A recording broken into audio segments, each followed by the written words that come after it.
how would you feel if you had someone in your past, your father, your grandfather, something like that, who was a horrible person, maybe he was a criminal, maybe he was a traitor or something like that, and you had to live with that stigma for years.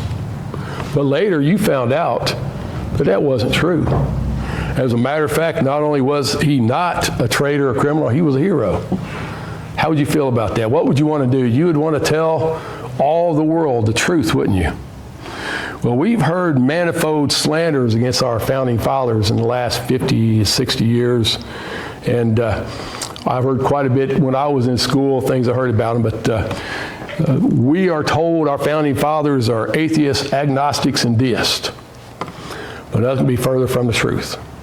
We'll break that down more as the days ahead. But you know what? A deist is someone who believes there is a God and he created everything and got it going, but he doesn't really involve himself with what men do.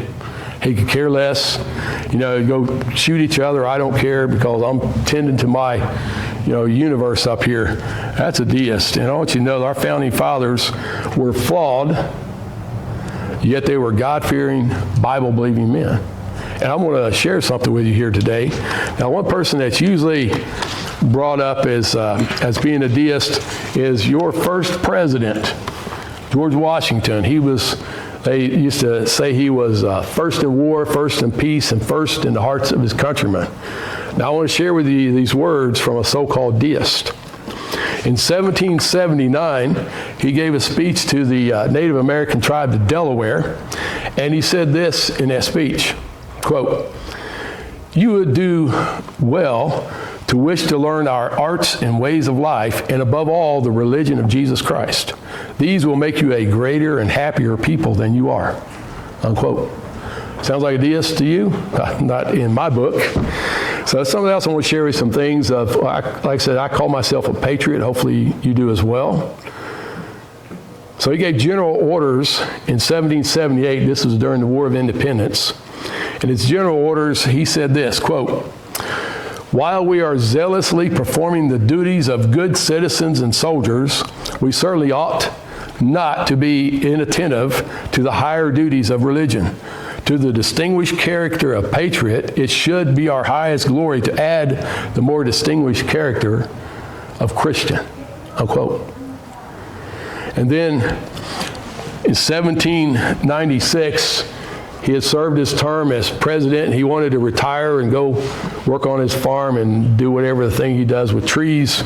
He somehow was able to mix, you have different breeds of dogs. He did something with trees like that. But anyway, in his final address to the American people, he said this, quote, "Of all the dispositions and habits which lead to political prosperity, religion and morality are indispensable supports. In vain would that man claim the tribute of patriotism who should labor to subvert these great pillars of human happiness, these firmest props of the duties of men and citizens. The mere politician, equally with the pious man, ought to respect and to cherish them.